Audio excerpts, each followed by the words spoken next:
اللہ کی طرف بھاگو۔ جو لوگ اللہ کی طرف بھاگتے ہیں ان کے جانے کے بعد بھی ایسے دنوں میں بھی اتنی کثیر تعداد میں لوگ انہیں سلامی دینے کے لیے آتے ہیں۔ جو لوگ اللہ اس کے رسول کو راضی کرنے کی باتیں کرتے ہیں، اور صرف باتیں نہیں کرتے، باتیں تو ہماری طرح کئی کرتے ہیں، باتیں نہیں کرتے بلکہ اس پر عمل کر کے دکھاتے ہیں۔ ہاں، مسجد کی امامت اس دور کا سب سے مشکل کام ہے۔ علماء بیٹھے ہیں، ہاں ان سے پوچھیں آپ، اس دور کا جن کی گھروں میں نہیں چلتی نا، بیویوں پر جن کی نہیں چلتی وہ مولویوں پہ چلاتے ہیں۔ جملے برے لگے تو مجھے معاف کیجئے گا، ہاں جن کی گھروں میں نہیں سنی جاتی وہ مؤذن صاحب سے کہتے ہیں مٹکی صاحب نہیں کی، یہ پانی نہیں بھرا آپ نے، یہ فلاں نہیں، چپل کیسے استنجا خانے کی چوری ہو گئی، دریا نہیں جھٹکی گئی، فلانا نہیں فلاں نہیں۔ ایسا لگتا ہے کہ یہاں کا جارج ڈبلیو بش یہی ہے، ہم صدر ہیں، ہم سیکریٹ۔ اللہ کے گھر کا کون صدر ہونے لگے؟ جملہ برا لگے تو مجھے معاف کیجیے۔ ہاں، آپ اپنی کمیٹی کے صدر ہوں گے، مسجد کا کوئی صدر نہیں ہوتا۔ اللہ کے گھر میں کون صدارت کرے گا؟ وہاں تو بڑے بڑے شہنشاہ اپنے سروں کو جھکاتے ہیں، وہاں کوئی صدارت کرے گا؟ خدمت کر سکتے ہیں، صدارت نہیں۔ صدارت آپ کی کمیٹی کی ہے، آپ ان افراد کے صدر ہیں، مسجد کے نہیں ہیں۔ لیکن بہرحال تمام ان صدر لوگوں کو سلام جنہوں نے مصطفیٰ جان رحمت علیہ الصلوۃ والتسلیم کی امت کے علماء کو سلامی دی، کام کیا، ان کے ساتھ اس نے سلوک سے پیش آئے۔ مگر مجھے معاف کیجیے، حالات بد سے بدتر۔ آپ کیا تو پھر بھی بڑا اچھا ماحول ہے، آس پاس کا نہیں جانتا میں، اور بڑا اچھا اس لیے کہہ رہا ہوں کہ ایک ایسا واقعہ آج میرے ساتھ ہی پیش ہے۔ میں نماز عشاء پڑھنے کے بعد اپنا موبائل مسجد میں بھول، بڑی مبارکبادی آپ لوگوں کو دیتا ہوں میں، اور یہ سادات کرام کی محبتوں کا نتیجہ ہے، یہ سیدوں کی شفقتوں کا نتیجہ ہے، یہ بزرگوں کی دعاؤں کا اثر ہے۔ ہاں، 1 گھنٹہ تقریباً میرا موبائل مسجد میں پڑا رہا، مگر جب تلاش کرنے والے گئے تو وہی پڑا پایا جہاں میں چھوڑ کے آیا۔ بڑی خوشبختی ہے آپ لوگوں کی، یقیناً یہ چیز توکل علی اللہ کو درشاتی ہے۔ یعنی آپ یہ نہیں کہ یہ بھی ہاتھ میں آ جائے وہ بھی ہاتھ میں آ جائے۔ علماء جانتے ہیں عربی کے ایک مقولہ ہے، طلب الکل فوت الکل۔ مطلب آدمی سوچتا ہے یہ بھی لے لوں، یہ بھی لے لوں، یہ بھی لے لوں، یہ بھی لے لوں، کچھ نہیں ملتا۔ دھوبی کا کتا نہ گھر کا نہ گھاٹ کا، نہ ادھر کے رہے نہ ادھر کے رہے، ٹھیک ہے۔ لیکن جو بندہ، کسی فارسی کے مفکر نے کہا تھا یک در بگیر محکم بگیر، ایک دروازہ پکڑ لو مضبوطی سے پکڑو، ایک دروازہ پکڑو مضبوطی سے پکڑو۔ جب بات پکی ہوتی نا تو پھر وقت کا کوئی بھی بڑے سے بڑا ہے ہلنا نہیں چاہیے۔ حضور غوث اعظم کا مرید ہے، خواب میں دیکھتا ہے، آپ کو مبارک کہ آپ کی نسبتیں بھی قادری ہیں، آپ کو مبارک کہ آپ حضور غوث اعظم کے مرید۔ میں غوث پاک کے شہزادوں کے بیچ میں بیٹھ کر بڑی ذمہ داری سے کہہ رہا ہوں، شہنشاہ غوث اعظم فرماتے ہیں اللہ نے مجھے اتنی طاقت دی۔ جملہ سنو ڈھیبر والو، غوث پاک کا مقام کیا ہے؟ فرماتے اللہ نے مجھے اتنی طاقت دی ہے کہ میرا چاہنے والا اگر گرنے لگتا ہے تو میں عبد القادر اسے پکڑ لیتا ہوں۔ جب مریدوں کو وہ گرنے نہیں دیتا تو پھر بیٹوں کو کتنا سہارا دیتا۔ میں چاپلوسی میں جملہ نہیں کہہ رہا، غوث پاک کی خدمت کرنے اور ان کے گھر کی نوکری کرنے کے لیے کہہ رہا ہوں۔ جناب، جس شہنشاہ کا معاملہ یہ ہو، امام احمد ابن حنبل کی قبر پر حاضری دینے جا رہے ہیں، حضرت غوث پاک، رات کا مسئلہ ہے، قبرستان کا اندھیرا ہے، لوگ ساتھ میں ہیں، کچھ نظر نہیں آ رہا۔ میں نہیں کہتا، قلائد الجواہر کا مصنف لکھتا ہے کہ جناب غوث پاک کی انگلی کا اشارہ کرتے، جدھر گھومتے ادھر روشنی ہو جاتی تھی، جدھر گھومتے ادھر روشنی۔ ایویں نہیں اعلیٰ حضرت نے کہہ دیا نور بنت نور زوج نور ام نور نور نور مطلق کی کنیز اللہ نے لہنا نور کا، اسی لیے تیری نسل پاک میں ہے بچہ بچہ نور کا، تو ہے عین نور تیرا سب گھرانہ۔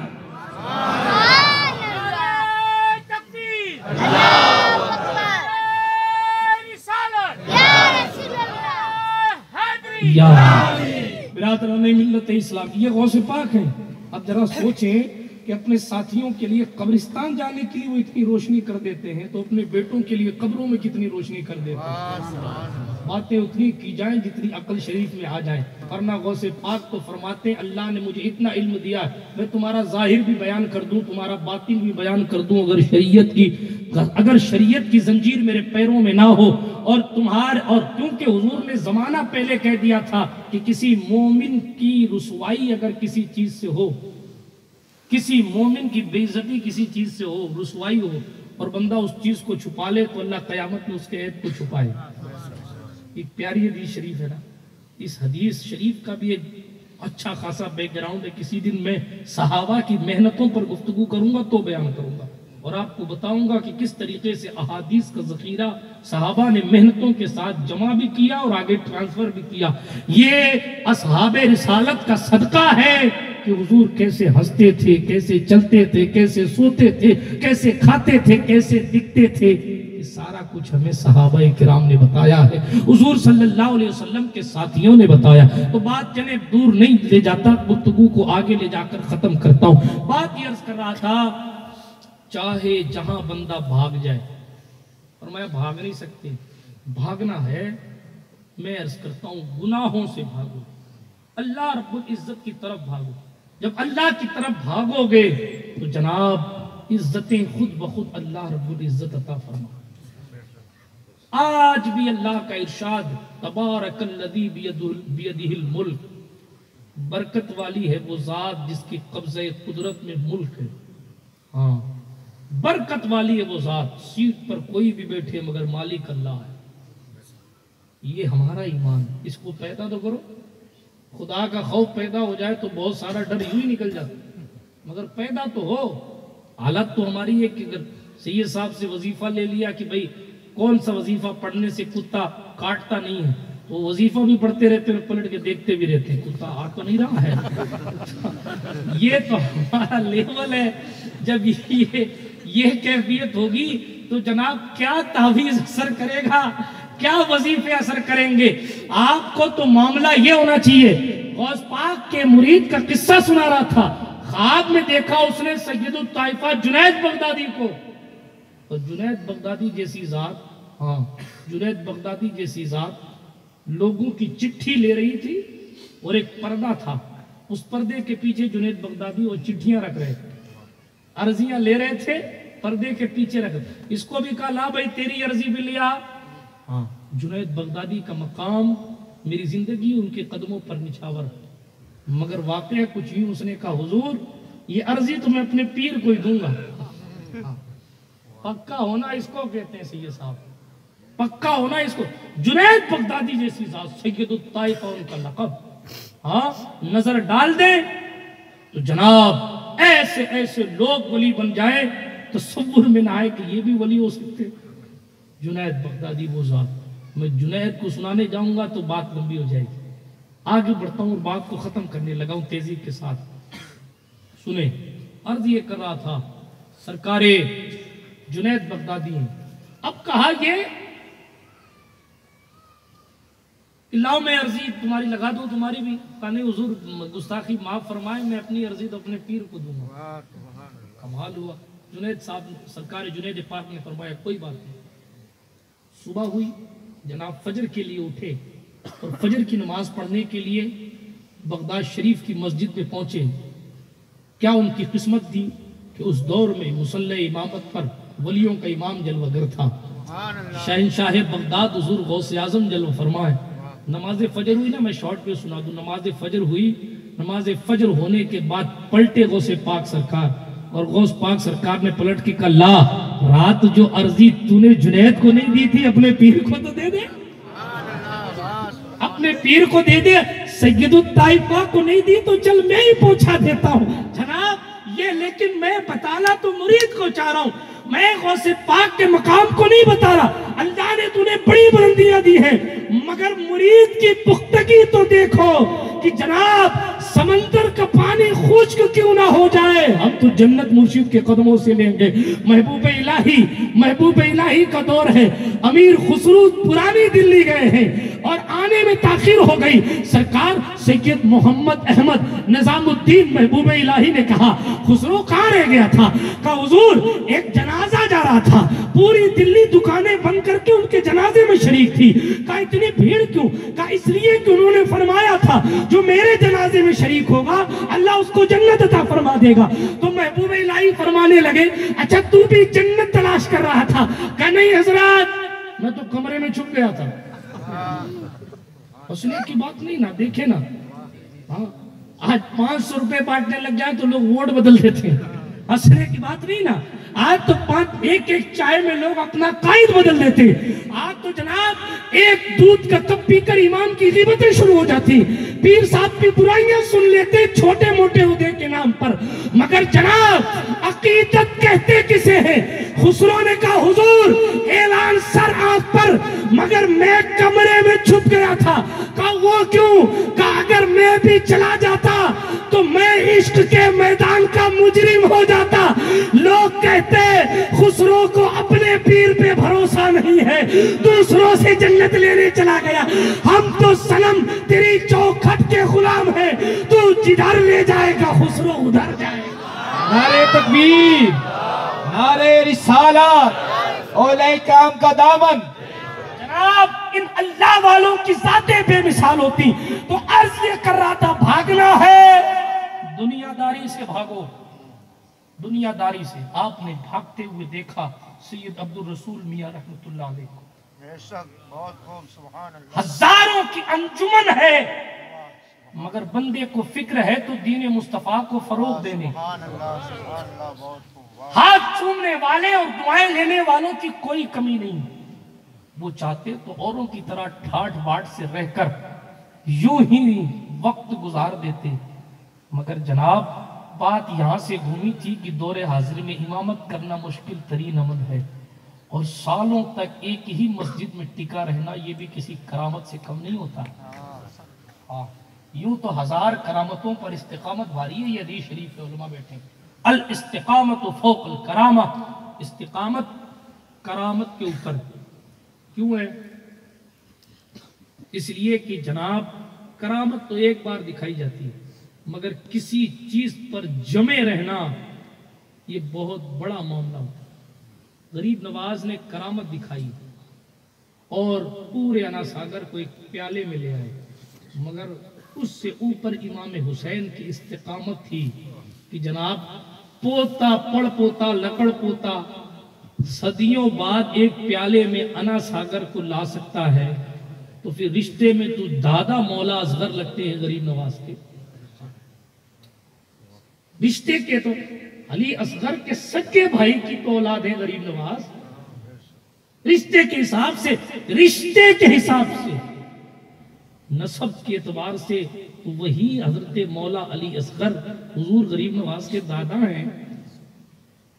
چاہتے تو کیا نہیں ہوتا، مگر بتانا تھا ہم سید ہیں، خیرات میں پانی نہیں لیتے، جب مرضی مولا یہی ہے تو پھر ہم اسی پر راضی ہیں۔ اور کیوں ایسا کیوں؟ آج بات میں اور کرتا چلوں تیزی کے ساتھ، آج ہم جس ذات کی بات کرنے بیٹھے ہیں، جس ذات کی محفل سجائے ہوئے ہیں، ان کے عرض کی اگر ہمیں ان سے سچی عقیدت و محبت ہے تو ہمیں نمازوں کی پابندی کرنی ہوگی۔ عقیدتیں صرف شیرنیوں سے نہیں ہوتی، عقیدتیں صرف سلامیوں سے نہیں ہوتی۔ ہر اللہ والے کے آنے کا مقصد یہ ہے کہ لوگ رسول اور اللہ کے رسول اور خود اللہ رب العزت کی طرف لوگ جائیں۔ ہر ولی کی آمد کا مقصد، ہر نیک مرد صالح کا مقصد یہی ہوتا ہے کہ لوگ اللہ کے قریب ہوں، رسول اللہ کے قریب ہوں۔ اگر آپ ان کی زندگی سے متاثر نہیں ہوتے تو پھر کس کی زندگی سے متاثر ہوتے؟ اگر آپ ان کو اپنا آئیڈیل نہیں بناتے تو پھر بالی ووڈ کے کسی خان کو بنائیں گے اپنا آئیڈیل، پھر تو کسی اور کی طرح پینٹیں پھاڑیں گے، بال کتوں کی طرح کریں گے، پھر تو جناب آپ داڑھیوں پر کئی قسم کے کٹ ادھر سے لگائیں گے اور حضور کی سنت کا مذاق بنائیں، اور کس کو فالو کریں؟ اگر آپ کو اپنے مرشدان طریقت سے سچی عقیدت ہے تو جناب آپ کو اس طرف آنا ہوگا کہ عمل کے میدان میں تشریف لائیں۔ میں سرکار امام زین العابدین کی بات کر رہا ہوں، وہ ذات، وہ مقدس ذات جس کی منقبت اگر یہ کہوں تو بیجا نہ ہوگا کہ خود حضور نے پڑھی ہے۔ ہاں، علامہ ابن حجر نے اپنی کتاب الصواعق المحرقہ میں نقل کیا، حوالہ بھی دیتا چلوں۔ الحمدللہ یہ سادات کرام کے قدموں کی برکت ہے کہ آج ہر واقعے کا کم و بیش حوالہ میرے ذہن میں آ رہا ہے۔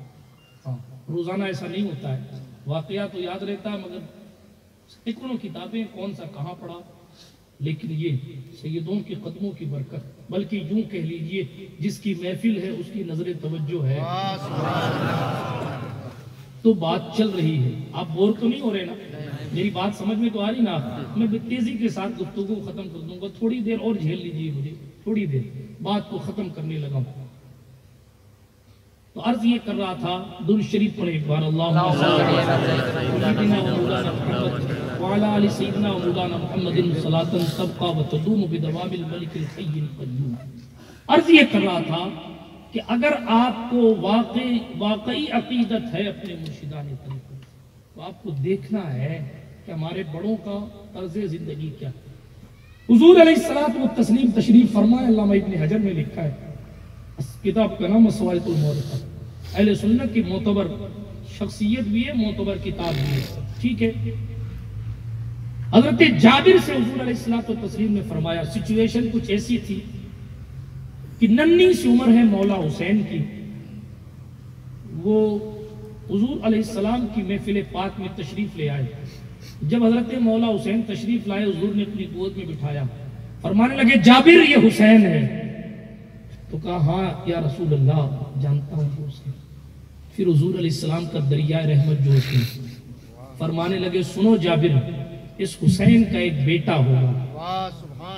حضور نام بھی بتا رہے ہیں، دیکھیں صاحب، کسی کا نام پیر صاحب رکھتے ہیں، کسی کا نام امام صاحب رکھتے ہیں، یہ زہرا کے بچے ہیں، ان کا نام خود مصطفیٰ پاک رکھتے ہیں۔ اور جناب یہ تو ان کا نام مصطفیٰ نے رکھا، آپ علامہ جامی کو پڑھیں، جب میرے مولا حسن کی پیدائش ہوئی اور مولا حسن کی پیدائش کے وقت حضور تشریف لائے، حضور نے یہ نہیں کہا میرا نواسا لاؤ، ہاں ہاں حدیث کی کتابیں گواہ ہے، حضور نے فرمایا لاؤ میرا بیٹا مجھے دے دو۔ حضور کی گود مبارک میں مولا حسن کو رکھا گیا۔ حضور علیہ الصلوۃ والتسلیم نے مولا علی سے پوچھا علی کیا نام رکھا ہے؟ کہا حضور رکھا نہیں، عرب نام رکھنے کا سوچا ہے۔ حضور نے فرمایا علی ٹھہر جا، نہ اس کا نام تو رکھے گا نہ میں رکھوں گا، نہ اس کا نام تو رکھے گا نہ میں رکھوں گا۔ پھر یا رسول اللہ کون رکھے گا؟ کہا ذرا ٹھہر، ابھی جبریل آئے گا، فاطمہ کے بیٹے کا نام خود فاطمہ کا خدا رکھے۔ جبریل امین جنتی تشت لائے، سب رنگ کی چادر یا کپڑا ایسا کچھ تھا لائے، حضور نے اس کو کھولا، اس پر حسن لکھا تھا۔ ہاں دوسری روایت میں یہ ہے کہ حضرت جبریل نے آ کر کہا حضور آپ نے علی مولا کے لیے کہا ہے، علی میرے لیے ایسا ہے جیسے موسیٰ کے لیے ہارون ہے، ہارون کے بیٹوں کا نام شبیر و شبر تھا، اس لیے آپ اسی کو عربی میں ٹرانسفر کر کے حسن و حسین رکھ لیجئے۔ جناب بات چلے گی تو لمبی ہوگی کیونکہ سفر طویل ہے، راہ نجات چھوٹی ہے، علی کا ذکر بہت ہے، حیات چھوٹی ہے، علی کو مولا کائنات میں کیسے کہوں، بڑا ہے نام علی کائنات چھوٹی ہے، فولاد کا دل پتھر کا جگر سب پارا پارا ہوتا ہے، جب نام علی کا لیتے ہیں میدان ہمارا۔ مولا امام زین العابدین کی بات کر رہا تھا، حضرت سرکار رسالت مآب نے فرمایا جابر حسین کا ایک بیٹا ہوگا جس کا نام علی کے نام پر علی رکھا جائے، ہاں علی ابن حسین۔ اور اے جابر، حضور نے نام بتایا، پھر فرمایا اے جابر قیامت کے میدان میں جس وقت یہ اعلان ہوگا کہ امت مصطفیٰ کا سید الساجدین کھڑا ہو جاؤ، سجدہ کرنے والوں کا سردار، عبادت کرنے والوں کا سردار، سید العابدین کھڑا ہو جا، جابر اس وقت حسین کا بیٹا علی بن حسین المعروف زین العابدین کو کھڑا کیا جائے۔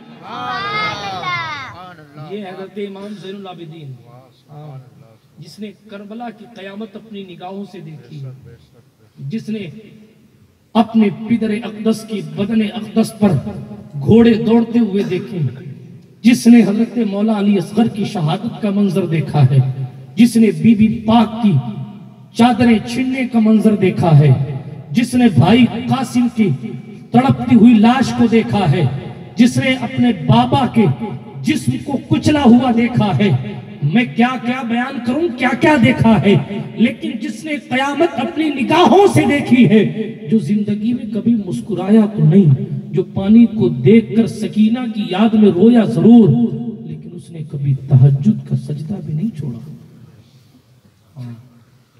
سید الساجدین لقب ہے، سید سجاد ہیں، خوب سجدہ کرنے والا سید۔ شان یہ ہے، نماز پڑھ رہے ہیں، نماز کی حالت میں گھر میں آگ لگ گئی، گھر میں آگ لگ گئی۔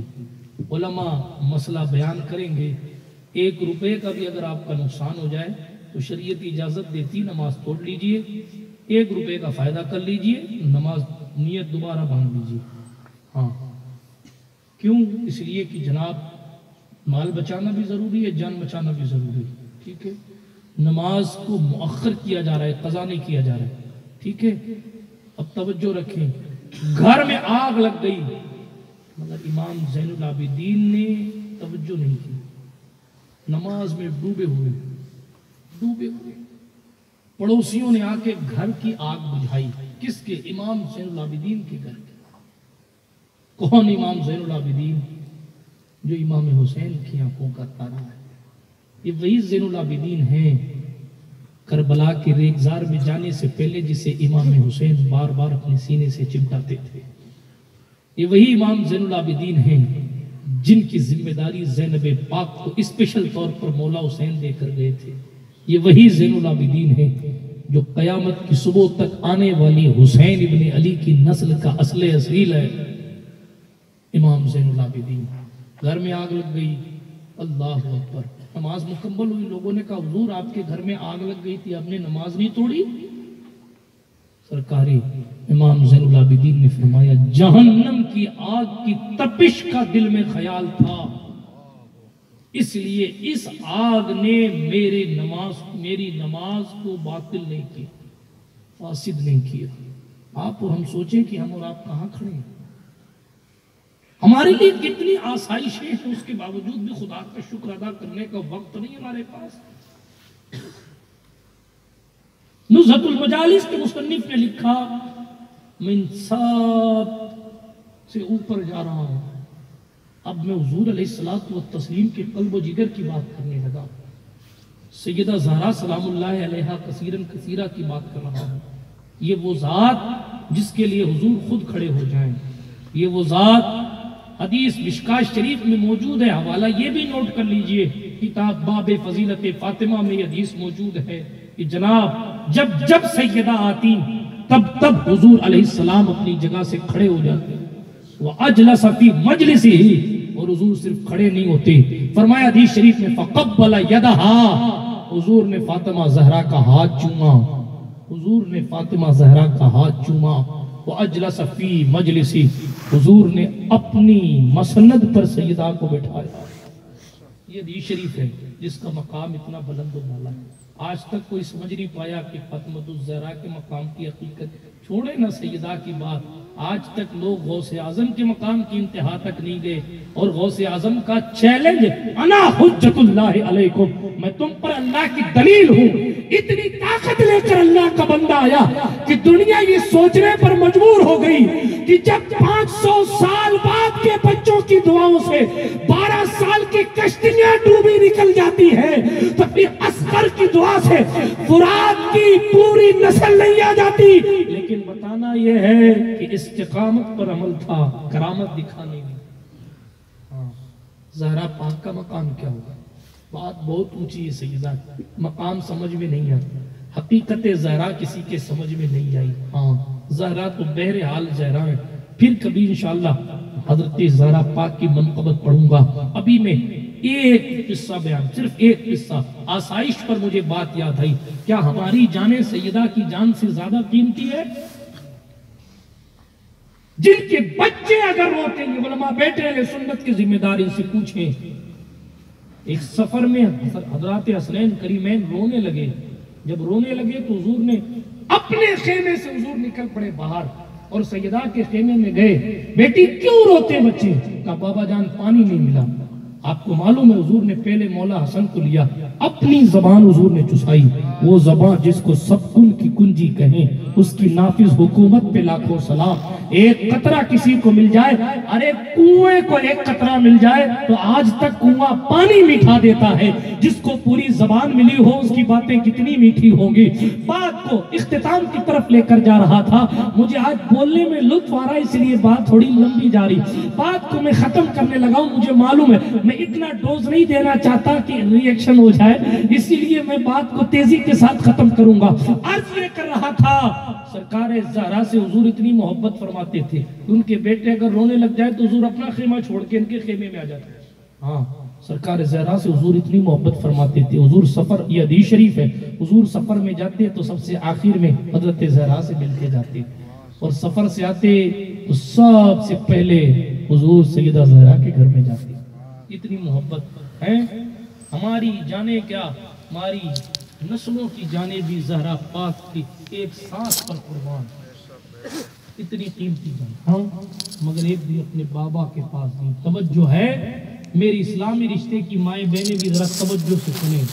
ہاں، آج تو حالات یہ نا کہ شوہر، اور آج کیا عورتوں کے حالات ہی نہیں ہیں الا ماشاءاللہ، کہ شوہر اگر 100 کام میں سے 95 کام کر دے اور 5 نہیں، تھوڑے 5 ایک نہیں کرے، 99 کام کر دے ایک نہیں کرے تو پلٹ کے جملہ یہ ملتا ہے تم نے آج تک کیا کیا ہے. ہنسنے کی بات نہیں. یہ علماء بیٹھے ان سے پوچھیں. حدیث شریف میں یہ حضور نے فرمایا اسی کی وجہ سے عورتیں زیادہ جہنم میں جائیں گی، کیونکہ وہ اپنے شوہروں کی ناشکری کریں. اسی لیے شکر کرنا سیکھ. بخاری شریف کی حدیث. میں یہ نہیں کہتا کہ عورتیں ساری جہنم میں جائیں گی، نہیں، العیاذ باللہ، نعوذ باللہ من ذالک. ہمارا ایمان تو یہ ہے کہ سیدہ اشارہ کرتی جائیں گی اور امت مصطفیٰ جنت میں جاتی جائے گی. بات وہ نہیں کر رہا، بات تو میں بے وفاؤں کی کر رہا ہوں جنہوں نے زہرا پاک سے وفا نہیں کی. ورنہ عورتیں تو وہ ہیں جس نے زینب کبریٰ بن کے دکھایا ہے. عورتیں وہ بھی ہیں جو سکینہ بنت حسین بن کے چمکی ہیں. عورتیں وہ بھی ہیں جو رابعہ بصریہ بن کے چمکی ہیں. عورتیں اہل سنت اور ہماری اکابرین میں ایسی بھی گزری ہیں جنہوں نے دنیا کو بتایا ہے. حضرت امام حسن بصری کہتے ہیں میں تصوف کے راز اس وقت تک بیان نہیں کرتا جب تک کہ میری محفل میں رابعہ آ کر بیٹھ نہیں جاتی. لانے دے، باتیں ادھر جائیں گی تو لمبی چلی جائیں، لیکن آپ کہیں گے یار کن کن باتوں کو لمبی کہہ رہے، ہر بات کو تو لمبی کہہ رہا ہے، صرف لمبی لمبی بات کر رہا. دراصل موضوع ہی کچھ اتنا زیادہ ہے کہ بہت، اور الحمدللہ غوث پاک کے قدموں کی خیرات ہے. آپ کہیں گے تو میں رات بھر خدمت کرتا رہوں گا، بات ختم نہیں ہوگی، کیونکہ یہ بات حضور کے دین کی ہے. دنیا ختم ہو جائے گی. ابھی علامہ کافی کو آپ نے سنا، سب فنا ہو جائیں گے، وہ لیکن کافی حشر تک نعت حضرت کا زبانوں پر سخن رہ جائے گا. تو بات عورتوں کے تقوی اور طہارت کی نہیں کر رہا، بات کو ختم کر رہا ہوں. سیدہ زہرا کا تقوی دکھا رہا ہوں. سرکار زہرا پاک اپنے والد بزرگوار کی خدمت میں پہنچی. سادات کرام توجہ سے سنیں، اس لیے کہ ہر سید کا وقار سیدہ زہرا سے. سید کی عزت اس کے خوبصورت چہرے سے نہیں ہوتی. خوبصورت چہرے تو اور بھی ملکوں میں اچھے اچھے پائے جاتے ہیں، لیکن ان سب کی بھی توقیر ہونے لگے. نہیں، سید کی عزت تقریر سے نہیں ہوتی. سید کی عزت جبے قبے سے نہیں ہوتی. سید کی عزت داڑھی کی خوبصورتی سے نہیں ہوتی. سید کی عزت اس کے مال منال سے نہیں ہوتی. ہر سید اگر عزت پاتا ہے تو نسبت فاطمی کی وجہ سے. حضرت علی مولا کرم اللہ تعالی وجہ الکریم کی وہ اولاد جو سیدہ کے علاوہ کسی اور سے ہیں، انہیں علوی تو کہا جاتا ہے، سید نہیں کہا جاتا. اور اگر کہا بھی جاتا ہے تو علوی سید کہا جاتا ہے. ہاں، علوی لگایا جاتا ہے. مگر یہ زہرا پاک کی خیرات ہے کہ 1500 سال بعد بھی زہرا کی اولاد آج بھی سید بنی. سید کہتے ہیں سردار کو. یہ سرداری تلوار سے حاصل نہیں ہوئی ہے, یہ سرداری تو مصطفیٰ جان رحمت کی وراثت میں سیدہ زہرا کو ملی ہے. بات اہل بیت کی ہوگی تو ظاہر ہے زندگیاں ختم ہوئی اور قلم ٹوٹ گئے, مگر تیرے اوصاف کا ایک باب بھی پورا نہ ہوا. میں پھر کبھی سناؤں گا آپ کو مقام زہرا کیا ہے, اور میری اوقات کیا کہ میں مقام زہرا کو بیان کروں, لیکن جو کچھ بیان ہوگا سب ابتدا کا بیان ہوگا, انتہا کسی کو پتا نہیں. زہرا پاک پوچھی بابا جان میرے پاس بچھانے کے لیے کچھ نہیں ہے. توجہ ہے آپ کی؟ آج تو گدے اتنے موٹے ہو گئے کہ ہمیں گدوں کے موٹے ہونے کی وجہ سے پیٹ درد کرنے لگے, مگر صاحب اللہ سیدہ پہنچی کائنات کے مختار کے پاس, مالک کونین ہیں وہ پاس کچھ رکھتے نہیں, تو جہاں کی نعمتیں ہیں جن کے خالی ہاتھ میں. حضور علیہ الصلوۃ والتسلیم کے پاس پہنچی, بابا جان میرے پاس ایک مینڈے کی کھال ہے, مینڈے کی ایک کھال ہے, میں اور علی اسی کو بچھا کے سوتے ہیں, اور بابا جان جب صبح ہوتی ہے تو اسی کھال کو جھاڑ کے پلٹ کر جانور کو اسی پر چارہ ڈالتے ہیں. یہ میں اس کی بات کر رہا ہوں جو کائنات کے سب سے امیر باپ کی بیٹی. سوچیں نا, بار بار سوچیں, ذرا غور کریں. آج سیدہ کے نام پر جان دینے والے کروڑوں مل جائیں گے, مگر ذرا سا دیکھیں کہ انہوں نے زندگی کیسے گزاری, کس طریقے سے اپنے مولا کو راضی کرنے کے لیے کیا کچھ نہیں کیا. ہاں, کیا ان کے پاس دل نہیں تھا؟ کیا ان کے سینے میں دل نہیں تھا؟ ہر ایک بندے کے پاس دل ہے. ایک مرتبہ سیدہ پاک نے نقش و نگار والا پردہ اپنے دروازے پر لگا لیا, اور غالباً کوئی دھات تھی جس کو زیورات میں سے کہہ لیجئے, وہ کچھ پہن لیا. حضور تشریف لائے گا, حضور نے دیکھا کہ زیورات پہنے ہوئی ہیں اور دروازے پر پردہ اس طرح نقش و نگار والا لگا ہوا قیمتی ٹائپ. حضور واپس چلے گئے. سیدہ کو کہا گیا کہ بابا آپ کے آئے تھے اور واپس چلے گئے. ہاں, آج کی بیٹیوں کی طرح نہیں. سیدہ پلٹی اور پلٹ کر کہا کہ یہ غالباً کنگن تھے یا کچھ تھا, وہ اتارے اور پردہ اتارا, اور پردہ اتار کے دونوں چیزیں خدا کی راہ میں صدقہ کر دی, اور کہا جاؤ میرے بابا سے کہہ دینا کہ جو چیز آپ کو میرے اوپر اچھی نہیں لگی میں نے اسے صدقہ کر دیا. حضور تک یہ بات پہنچی, حضور نے خوش ہو کر سیدہ کو دعائیں دی. جناب یہ سیدہ زہرا سلام اللہ علیہا کی ذات ہے. ہم اور آپ کتنی آسائشوں میں جی رہے ہیں, حالانکہ عزتیں انہیں کی وجہ سے, کوئی تعظیم و توقیر نہیں کرتا. اگر سیدہ سلام اللہ علیہا کا دامن ہمارے ہاتھ میں نہیں ہوتا, اگر نسبت زہرا نہیں ہوتی تو ہمارے بھی لوگ 500 عیب گنا دیتے. مگر آج بڑے بڑے جو احترام کی نگاہ سے دیکھتے ہیں, اس میں سادات سے گزارش کرتا ہوں, اپنا کوئی کمال نہیں ہے, یہ کمال تو مصطفیٰ کی شہزادی کا ہے, یہ کمال تو حسنین کی امی کا ہے کہ انہوں نے اتنی قربانیاں دے کر قیامت تک کی نسل فاطمہ کو زندہ کر دیا. اس شان کے ساتھ زمانے میں جو پڑتی ہے وہ دولت سیدوں کی ہے. کوئی بھی دور ہو اس میں امامت سیدوں کی ہے. یہ صدقہ زہرا پاک کا ہے. میں آپ کو اس دعوت فکر دیتا ہوں اس بات پر کہ آئے ذرا دیکھیں کہ کائنات کے مختار کی بیٹی کہتی ہے بابا میرے پاس ہے کچھ نہیں, ایک مینڈے کی کھال میرا بسترا ہے. کائنات کا مختار کہتا بیٹی صبر کر. موسیٰ نے بھی کچھ ایسے ہی 10 سال اپنی بیوی کے ساتھ گزارے تھے. یہ کہہ کر حضور نے پلٹا دیا سیدہ, کچھ دیا نہیں. یہ سیدہ سلام اللہ علیہا کی زندگی ہے. ہمیں اور آپ کو سوچنا چاہیے کہ وہ جو حضور کا دل ہے, حضور نے ہر صحابی کو مقام دیا, مگر حضور نے کسی کو اپنا دل نہیں کہا. حضور نے ہر صحابی کو چمکایا, اہل بیت کے ہر مرد کو مقام دیا, مگر جو زہرا کا مقام ہے وہ کسی کا نہیں. جناب خود علی حیدر کرار کا یہ موقف ہے. ایک مرتبہ کوئی شخص آیا اور جناب یہودی تھا وہ, اور اس نے آنے کے بعد کہا میں محمد عربی سے ملاقات کرنا چاہتا ہوں. حالانکہ حضور کا وصال ہو چکا تھا. جب حضور کا وصال ہو گئے, لوگوں نے پکڑ کے علی مولا کے سامنے پیش کر دیا. اللہ اکبر. علی مولا نے کہا کیا ہوا؟ کہا میں حضور سے ملنا چاہتا ہوں. حضور سرکار مولا علی نے کہا سرکار رسالت مآب کا ظاہری طور پر وصال ہو گیا. حضرت علی حیدر کرار کے یہ جملہ سن کر وہ کہنے لگا پھر حضور کے کسی قرابت دار کے پاس لے چلو. علی نے یہ نہیں کہا میں راستار مصطفیٰ ہوں, میں مصطفیٰ کا دمان ہوں. علی نے کہا لوگوں اسے اٹھاؤ اور زہرا کی چوکھٹ پہ لے جاؤ, اس لیے کہ سرور زمین پر زہرا سے قریبی محمد عربی کا کوئی نہیں. یہ علی حیدر کرار کا موقف ہے.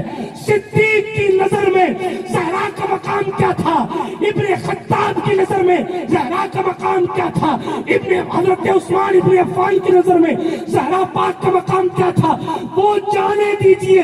جو چچا کا بیٹا بھائی ہے وہ بتاتا ہے کہ زہرا کا مقام نگاہ مصطفیٰ میں. میری اوقات کیا میں سیدہ کا مقام بیان کروں؟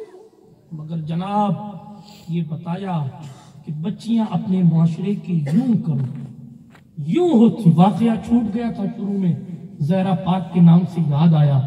اس عورت نے اتنا کہا ہے جوان تو میرے پیچھے بھاگ کے آیا ہے, میں اللہ سے ڈرتی ہوں, میں اللہ سے ڈرتی ہوں. اتنا کہا اس کے دل کی دنیا بدل گئی. اس نے کہا تو ڈرتی تو پھر میں بھی ڈرتا ہوں. حالانکہ زمانے سے اس نے بری نیت رکھی ہو, مگر بزرگوں کی زبان کی تاثیر ہی کچھ ایسی ہو. ابھی مجھے حضرت قصہ سنا رہے تھے اسٹیج پہ آنے سے پہلے میں بات کو ختم کروں کہ صاحب ہمارے آباء و اجداد جام نگر سے تشریف لائے. حضرت سید شفیع باپو رحمۃ اللہ علیہ یہاں تشریف لائے اپنی گھوڑی پر سوار ہو کر. ہاں, شہنشاہوں کا انداز, گھوڑی پر سوار ہو کر تشریف لاتے تھے. وہ پرانا دور تھا, مسجدوں کے قریب بیٹھکیں بنے ہوئے تھے, لوگ بیٹھے رہتے تھے. یہ دور جاہلیت میں بھی تھا.